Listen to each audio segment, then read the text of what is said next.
बोले कौनु भाग्यवान जीव गुरु कृष्ण प्रसादे पाए भक्ति लता बीज। इस पूरे ब्रह्मांड में बहुत सारे जीव हैं, असंख्य जीव हैं, हम काउंट नहीं कर सकते उन्हें। गुरु और कृष्ण की कृपा से उनको जो है भक्ति लता बीज एक सीड मिलता है ना। आपको कोई फसल उगानी है, मान लीजिए गेहूं की फसल उगानी है, तो उसके लिए क्या चाहिए आपको? गेहूं का बीज चाहिए। उस बीज को आप धरती में रोपोगे और उसको सिंचन करोगे, सिंचाई करोगे, गुड़ाई करोगे, प्रॉपर सनलाइट होगी, तो फिर वो क्या होगा, बीज से क्या बन जाएगा, पौधा, और पौधे से बड़ा हो और बड़ा हो जाएगा, और उसके बाद समय आने पर उसमें फल फूल लगेंगे। इसी तरह से जो हमारा भक्ति लता का जो पौधा है, इसको उगाने के लिए पहले क्या चाहिए, हमें बीज चाहिए। भक्ति लता बीज बोलते हैं उसे। और वो बीज हमें कौन देता है? कौन देता है बीज? गुरु देते हैं। भक्ति लता बीज गुरु कृष्ण प्रसादे पाए। गुरु की कृपा से और कृष्ण की कृपा से वो जो बीज है, हमें सीड ऑफ डिवोशनल सर्विस, वो हमें मिलता है। तो आपको कैसे मिलता है वो बीज? का है वो? दिखाई देता है वो बीज? कैसे हम समझे कि हमें तो किसी ने कुछ दिया नहीं। गुरु देते हैं बीज, तो क्या देते हैं गुरु?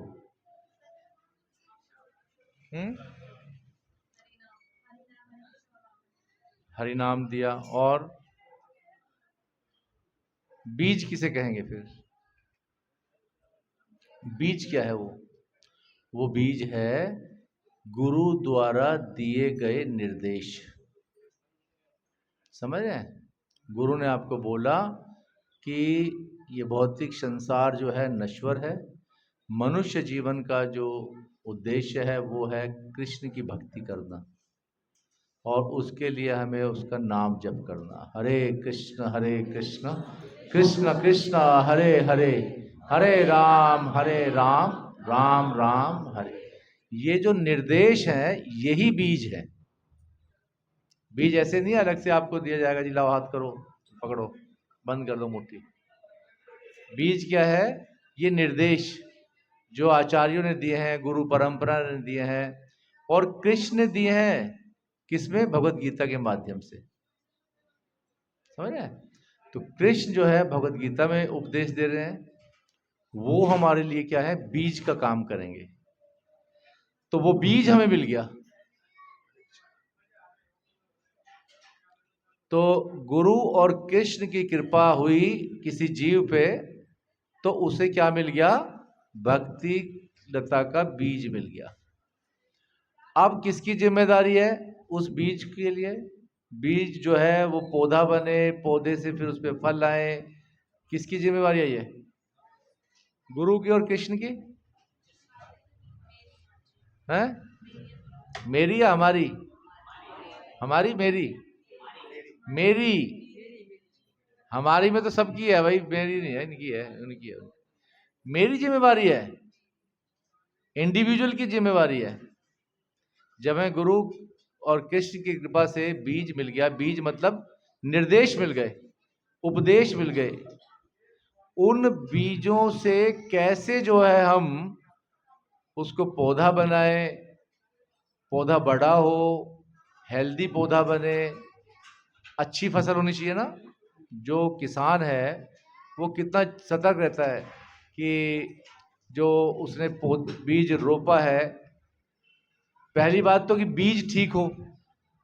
अब मार्केट में बहुत सारे गुरु बैठे हैं, है ना, यानी कि बहुत सारे बीज विक्रेता हैं, बीज बेचने वाले भी तो बहुत है मार्केट में। आप अगर जाओ 30,000 उससे थोड़ा सा और इधर, तो पूरी मार्केट है जहाँ पे आपको बीज मिलेंगे फसलों के। बर्फ क्या ना, बर्फ खाना, बर्फ खाने पे तो बहुत सारे विक्रेता बैठे हैं। ले जाओ जी बीज, मेरा बीज सबसे अच्छा है, आप जी इसको लगाना, फसल 4 गुनी 10 गुनी। तो मार्केट में बहुत सारे क्या बैठे हैं, गुरु जो निर्देश देने के लिए तैयार बैठे हैं आपको। अब उनमें से कैसे चुनाव करें हम कि जो हमें निर्देश मिल रहे हैं ये वास्तव में जो है कृष्ण के दिए गए निर्देश हैं। असली गुरु कौन है? भगवान श्री कृष्ण। लेकिन जो गुरु हैं, जो उनके प्रतिनिधि हैं, जो भगवान श्री कृष्ण के प्रतिनिधि हैं, रिप्रेजेंटेटिव्स हैं, वो सही मायने में वो हैं जो कृष्ण के संदेश को यथारूप दोहराते हैं, उसमें कोई मिलावट नहीं करते।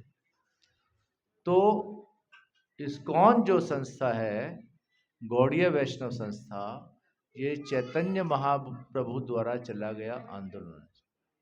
चैतन्य महाप्रभु ने 540 वर्ष पहले इस आंदोलन को चलाया, जिसमें उन्होंने रूप गोस्वामी, सनातन गोस्वामी, गोपाल दास गोस्वामी, भट्ट गोस्वामी, रघुनाथ दास गोस्वामी, रघुनाथ भट्ट गोस्वामी और जीव गोस्वामी, इन 6 गोस्वामी को बीज दिया, भक्ति लता बीज खुद, क्योंकि चैतन्य महाप्रभु स्वयं भगवान है। श्री कृष्ण चैतन्य राधा कृष्ण नहीं अन्य। अनेकों अनेकों शास्त्रों में चैतन्य महाप्रभु के विषय में भविष्यवाणियां की गई हैं, उनकी प्रिडिक्शंस हैं। तो उस आधार पर भविष्य पुराण हो, चाहे वायु पुराण हो, चाहे नरसिंह पुराण हो, चाहे श्रीमद् भागवतम हो, इन सब तमाम शास्त्रों में चैतन्य महाप्रभु के विषय में पहले से ही 5000 वर्ष पहले ही भविष्यवाणी कर दी गई थी। तो इसलिए हम ये बिल्कुल आंख बंद करके विश्वास कर सकते हैं कि चैतन्य महाप्रभु जो है राधा और कृष्ण का युगल अवतार है। क्या है वो? युगल अवतार। राधा और कृष्ण जब मिल जाते हैं तो क्या बन जाते हैं?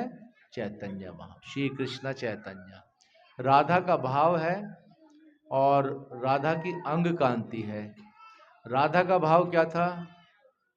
राधा रानी का एक ही भाव था कि श्री कृष्ण की सेवा की जाए, श्री कृष्ण की भक्ति की जाए।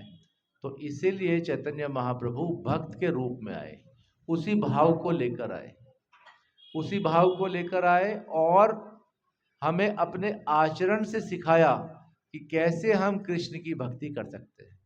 हरे कृष्ण कृष्ण कृष्ण हरे हरे, हरे राम राम राम हरे हरे। तो चैतन्य महाप्रभु अपने आचरण से हमें भक्ति सिखानी, यानी भगवान जो है वो भक्ति सिखाने के लिए, देखिए भक्ति कौन दे सकता है? भक्त। तो भगवान को भक्त के रूप में आना पड़ा भक्ति बांटने के लिए। श्रीमती राधा रानी भक्ति देती हैं, गुरु भक्ति देते हैं, स्वयं भगवान जब भक्ति बांटने आते हैं तो चैतन्य महाप्रभु के रूप में आते हैं।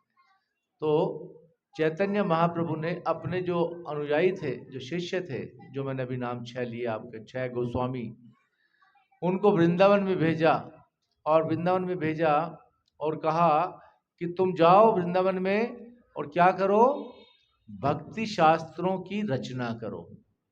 यानी कि जो हमारे विशाल शास्त्र है, जो पूरा वैदिक संग्रह है हमारा, 4 वेद हैं, 108 उपनिषद है, 18 पुराण है, संहिताएं हैं, अरण्यक है, बहुत सारा मतलब समुद्र है। उस समुद्र में से जो मोती हैं, है ना, उन मोतियों को चुनकर शास्त्रों की रचना करो।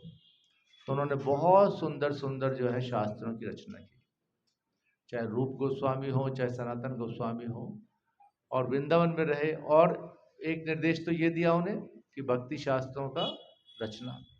दूसरा, भगवान के मंदिरों की स्थापना करो। तो भगवान के मंदिरों की स्थापना की उन्होंने। अगर आप वृंदावन में जाएंगे तो आजकल तो फैशन बना हुआ है ना कि हम जाएंगे जी प्रेम मंदिर में जाएंगे। सब गए हैं प्रेम मंदिर? कौन कौन वृंदावन गए हैं बताइए, हाथ उठाएं। प्रेम मंदिर में कौन कौन गए हैं? हाथ उठाएं। काफी लोग गए हैं। और इस्कॉन मंदिर में कौन कौन गया है? इसमें थोड़े ज्यादा गए हैं। तो लोगों का एक अट्रैक्शन रहता है प्रेम मंदिर जरूर जाएंगे हम, है ना। लेकिन वृंदावन की हिस्ट्री क्या है? वो चैतन्य महाप्रभु ने चैतन्य महाप्रभु यानी 540 वर्ष पूर्व वृंदावन जो आज हमें दिखाई देता है पूरा जंगल था। कहाँ निधि कुंज है, कहाँ सेवा कुंज है, कहाँ मधुवन है, कहाँ केशी घाट है, कहाँ वंशी वट है, किसी को कुछ नहीं पता था। कहाँ श्याम कुंड है, कहाँ राधा कुंड है, कुछ नहीं पता। कहाँ गोविंद सरोवर है, कुछ नहीं पता। सब जंगल से आच्छादित। तो अपने शिष्यों को भेजा तीसरी इंस्ट्रक्शन देके। पहली दो इंस्ट्रक्शन कौन सी थी, कौन बताएगा? पहला निर्देश क्या था? और अभी तो बताया, शास्त्र भक्ति संबंधित शास्त्रों की रचना करो। दूसरा, मंदिरों का निर्माण करो। और तीसरा, वृंदावन की जो गुप्त लीला स्थली है भगवान की, है ना, कहाँ जो है निधि वन है, कहाँ श्याम कुंड है, कहाँ राधा कुंड है। गिरि गोवर्धन तो दिखाई देता है सबको दूर से, लेकिन बाकी चीजें हमें नहीं दिखाई देती थी। तो उनकी, बल्कि श्याम कुंड और राधा कुंड को तो चैतन्य महाप्रभु ने स्वयं प्रकट किया था। केवल दो स्थली थी, लीला स्थली हैं जिनको चैतन्य महाप्रभु स्वयं प्रकट करके गए थे। बाकी जो लीला स्थली हैं जितनी भी हम देखते हैं वृंदावन में आज, ये सब किसके द्वारा प्रकट की गई? हमारे 6 गोस्वामी के साथ। तो जो 6 गोस्वामी थे ये बहुत धनाढ्य लोग थे, बहुत बड़े बड़े घरों के थे। एक इनमें प्राइम मिनिस्टर था, एक राजा का, एक इनमें फाइनेंस मिनिस्टर था। सोचो, कोई साधारण व्यक्ति नहीं थे। लेकिन जब इनको भक्ति लता बीज मिला तो क्या बन गए? ये साधु बन गए।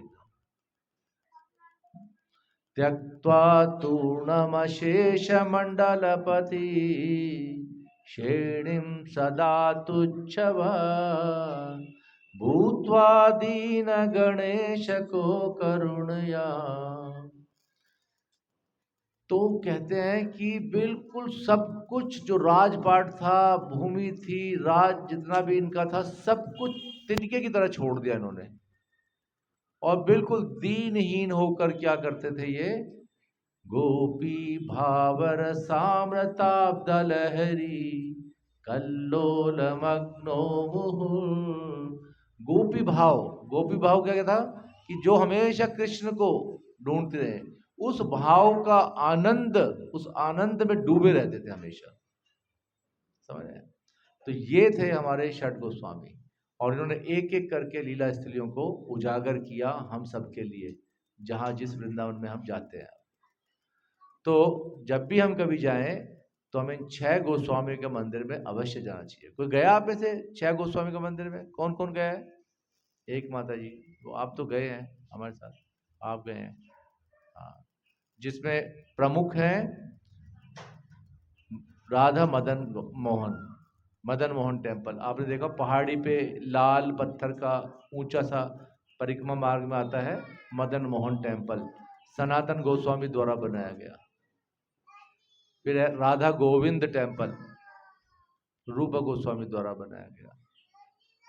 फिर जीव गोस्वामी द्वारा है राधा दामोदर, वहाँ के जो अर्चा विग्रह थे। तो इस तरह से एक राधा रमन टेम्पल है गोपाल भट्ट जी के द्वारा। तो इस तरह से ये मदन मोहन टेम्पल, राधा गोविंद टेम्पल और राधा रमन टेम्पल, और कौन से टेम्पल हैं? राधा वल्लभ नहीं है, बल्कि गोकुलानंद टेम्पल है राधा रमन से थोड़ा आगे जाके। इस तरह से राधा गोकुलानंद, और एक लोई बाजार वाली गली में राधा श्याम सुंदर। तो ये जो है ये प्राचीनतम, अब चमक धमक वाले मंदिर तो बहुत हो गए, देखा देखी जब लोगों को लगा कि भाई अब तो बिजनेस बन गया है, ये मंदिर बनाओ पैसा कमाओ। लेकिन पहले जो थे 6 गोस्वामी, चैतन्य महाप्रभु ने मंदिर बनाने का निर्देश क्यों दिया था? ताकि आम आदमी यहाँ पर आकर भगवान के दर्शन कर सके और भगवान से अपने आप को जोड़ सके।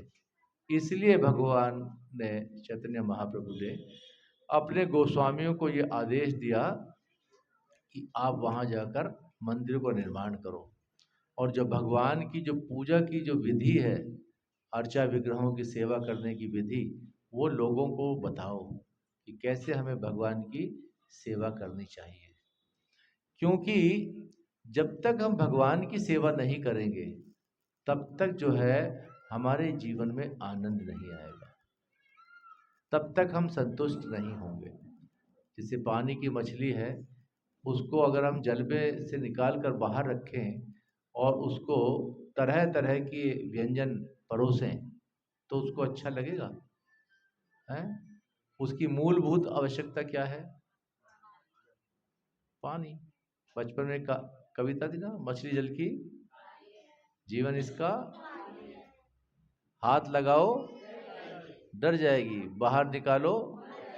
हाँ, तो ऐसे ही जो है हमारा जो ये जीवन है, जो जीव आत्मा है, वो है भगवान का अंश। जब तक इसको भगवान की कथाओं का अमृत नहीं मिलेगा, भगवान का नाम रस नहीं मिलेगा, तब तक ये संतुष्ट नहीं होगा। इसलिए हम देखते हैं इस संसार में कि बड़े बड़े पैसा कमाने वाले बहुत बहुत लोग, उनके जीवन में कलेश ही रहता है। और कई बार तो बहुत बहुत रिच लोग जो है क्या कर लेते हैं, सुसाइड कर लेते हैं। जीवन में इतनी टेंशन, इतना जो है स्ट्रगल, इतनी स्ट्रेस है कि सब कुछ होने के बावजूद, मेटीरियली जिसे हम कहते हैं ना, सब कुछ है, गाड़ी है, बंगला है, सब कुछ है, उसके बाद भी जो है आत्महत्या कर लेते हैं। क्या कारण है? क्योंकि आत्मा संतुष्ट नहीं है।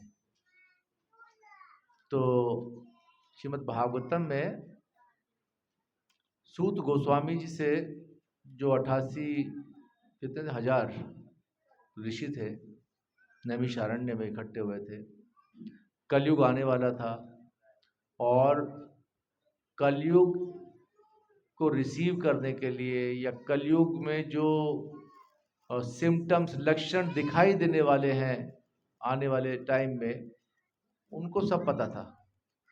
उनको पता था ये जो लोग आने वाले हैं ये क्या होंगे, मंद सुमंद मतयो मंद भाग्य ही उपजता, कि बहुत लेजी होंगे, क्रेजी होंगे।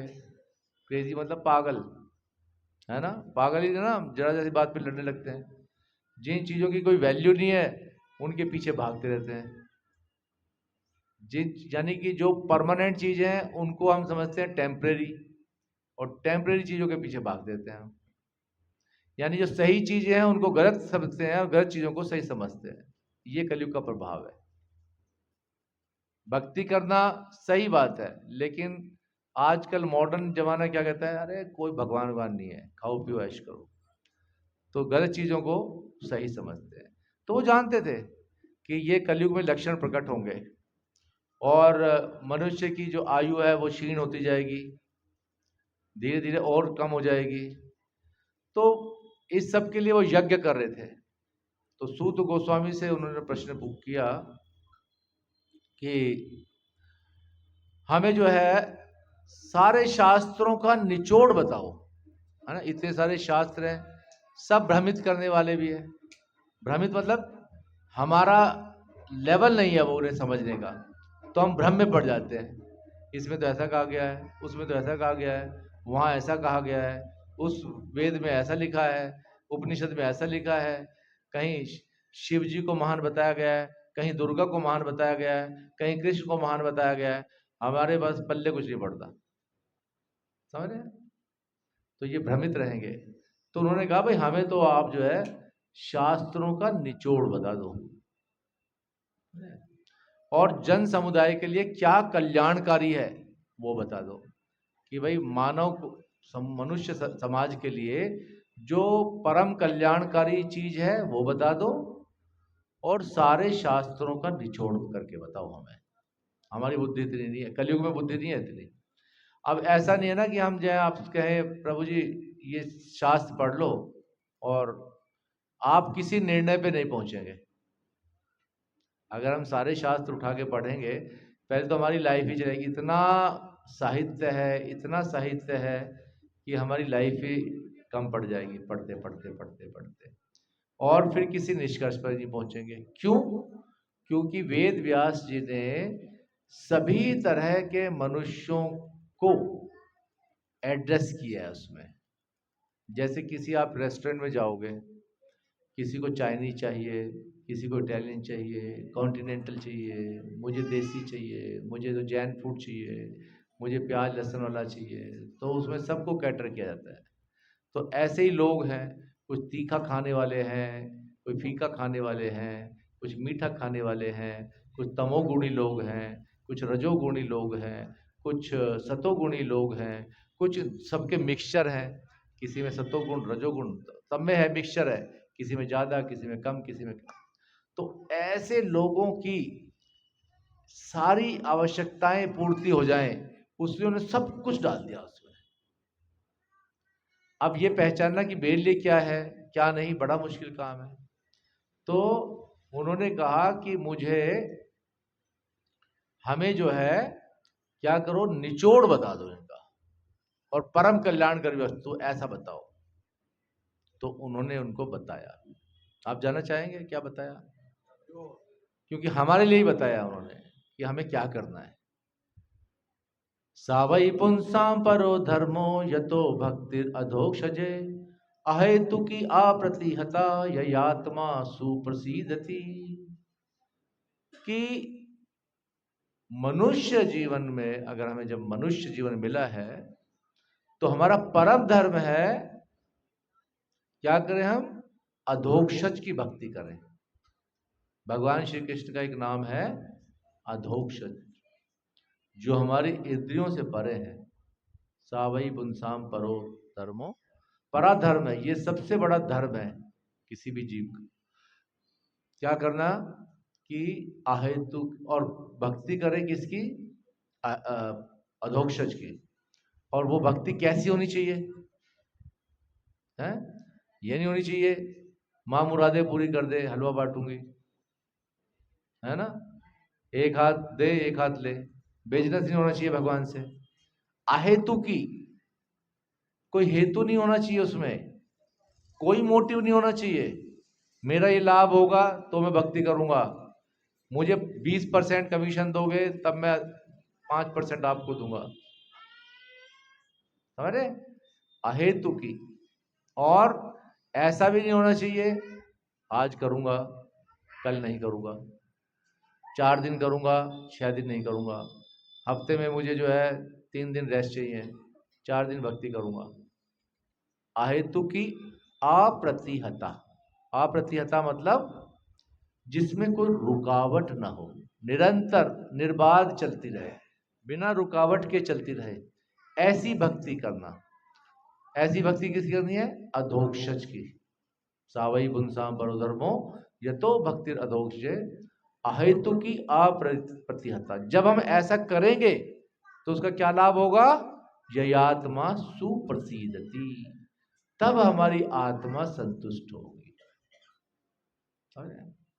तो जब हम भगवान श्री कृष्ण की भक्ति करेंगे, और वो भक्ति करेंगे हम अहेतु की अप्रतिहता, जिसमें कोई हेतु ना हो, मोटिव ना हो, कोई हमारा अंतर्निहित स्वार्थ ना हो। जिसमें निहित स्वार्थ होता ना, इस संसार में सब लोग स्वार्थी हैं।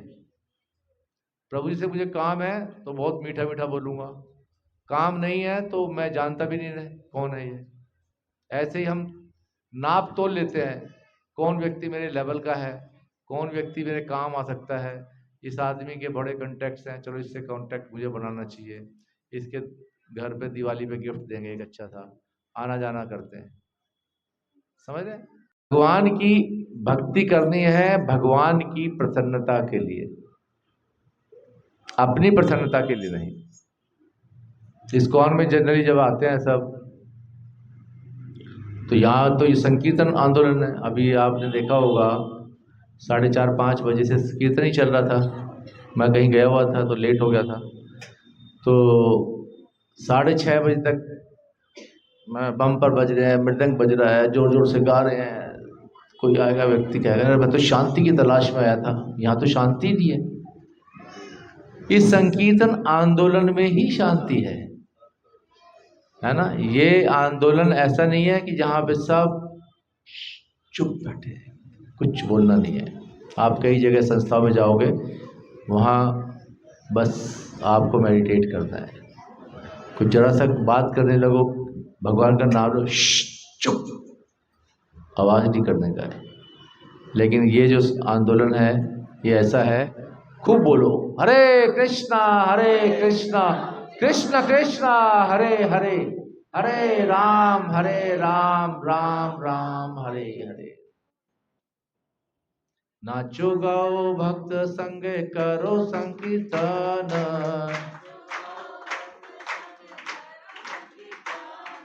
नाचो गाओ भक्त संग करो संकीर्तन,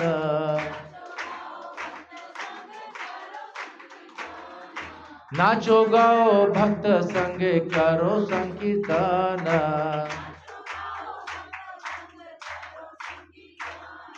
आचिरेण पाओ तुम्हें कृष्ण चरण। आचिरेण मतलब बिना विलंब के, बहुत टाइम नहीं लगेगा। अचिरेण, चिरेण मतलब बहुत लंबे समय तक, अचिरेण मतलब बहुत कम समय में क्या मिल जाएगा हमें, श्री कृष्ण के चरण कमल मिल जाएंगे। हरि बोल। तो ये जो चीजें हैं ये चैतन्य महाप्रभु ने अपने अनुयायियों को बताई, और अनुयायियों ने इस संकीर्तन आंदोलन को शुरू किया, प्रारंभ किया, और हमें प्रचुर मात्रा में भक्ति संबंधित शास्त्र दिए, जिनमें भगवत गीता प्रभुपाद जी की है, उपदेशामृत है, भक्ति सम सिंधु है, उज्ज्वल नीलमणि, माधव ललित, बहुत सारी पुस्तकें हैं, बहुत सारे ग्रंथ हैं। बृहद भागवतामृतम, लघु भागवतामृतम रूप गोस्वामी की है। बहुत सारी पुस्तकें उन्होंने ग्रंथ लिखी है, मंदिरों का निर्माण किया, और काफी निर्देश हमारे लिए छोड़े। वो हमारे लिए बीज का काम करते हैं। अब हमारी क्या जिम्मेवारी है, उस बीज को अपने हृदय में रोपना है, लगाना है। तो उसके लिए हृदय कैसा होना चाहिए, फर्टाइल होना चाहिए, या बिल्कुल एकदम पत्थर का होना चाहिए, कैसा होना चाहिए। फसल में जब हम धरती में बीज डालते हैं तो धरती कैसी होनी चाहिए, पत्थर में डालेंगे तो नहीं होगा ना, उसको गुड़ाई करते हैं। तो ऐसे ही हमारा जो हृदय है वो सॉफ्ट होना चाहिए, स्टेनलेस स्टील का नहीं होना चाहिए कि मेरा तो ये स्टेनलेस स्टील का है, फौलादी जिगर है मेरा, फौलादी जिगर में भक्ति लता बीज नहीं जमेगा। उसके लिए सॉफ्ट चाहिए। सॉफ्ट का मतलब है वी शुड बी हम्बल, हमको विनम्र होना है। चैतन्य महाप्रभु ने कहा है तरोर तृणादपि सुनीचे न तरोरपि सहिष्णुना, कि व्यक्ति को तिनके के समान जो है क्या होना चाहिए, सहनशील होना चाहिए, पेड़ की तरह सहनशील, तिनके के समान जो है विनम्र। तो जब ऐसा हमारी मनोदशा होगी तो भक्ति, तब हम जो है हमेशा कीर्तनीय सदा हरि, भगवान हरि का हमेशा नाम ले सकते हैं। तो उसके लिए सबसे जो आवश्यक है वो है भक्तों का संग। पहली रिक्वायरमेंट भक्ति करने के लिए, सबसे पहली जो आवश्यकता है वो क्या है, भक्तों का संग। भक्तों का संग नहीं रहेगा, भक्ति नहीं कर पाएंगे, क्योंकि बाहर की दुनिया में अभक्त ही अभक्त भरे हुए हैं। अगर हमारी डीलिंग्स अभक्तों के संग में रहेंगे तो फिर हम भक्ति करना मुश्किल हो जाएगा। इसलिए ये जो सेंटर है यहाँ आपके गांव में बुराड़ी में, ये एक ऐसी आवश्यकता पूरी करता है कि यहाँ से बहुत सारे भक्त बनने चाहिए, ताकि जहाँ जहाँ वो भक्त जाएंगे वो अपने, और जब एक पौधा बड़ा होता है उसमें फल आते हैं, उसमें फूल आते हैं, तो उसकी खुशबू से पूरा पूरा एरिया महकने लगता है। तो यहाँ से जो भक्त बने वो जहाँ भी जाएं अपनी खुशबू से पूरे एरिया को भक्त बना दें। तैयार है आप सब। तो उसके लिए क्या करना पड़ेगा, पहले खुद भक्ति करनी होगी, है ना। भक्त बनना होगा और फिर हमें प्रचार के माध्यम से दूसरों को भक्ति देनी होगी। नहीं, ऐसा नहीं है कि अपने भक्ति बन गए और लेकर बैठ गए। उसको कृपण कहते हैं, कंजूस कहते हैं, जो बांटता ना हो। तो अगर भगवान ने हमें कुछ सिखाया है भक्ति के विषय में, तो हमें उसको दूसरों को देना है, ताकि दूसरे लोगों का जीवन भी परिवर्तित हो। ठीक है। तो इसी उसमें क्या होगा कि हम दूसरों को भी वो लाभ पहुंचा पाएंगे। तो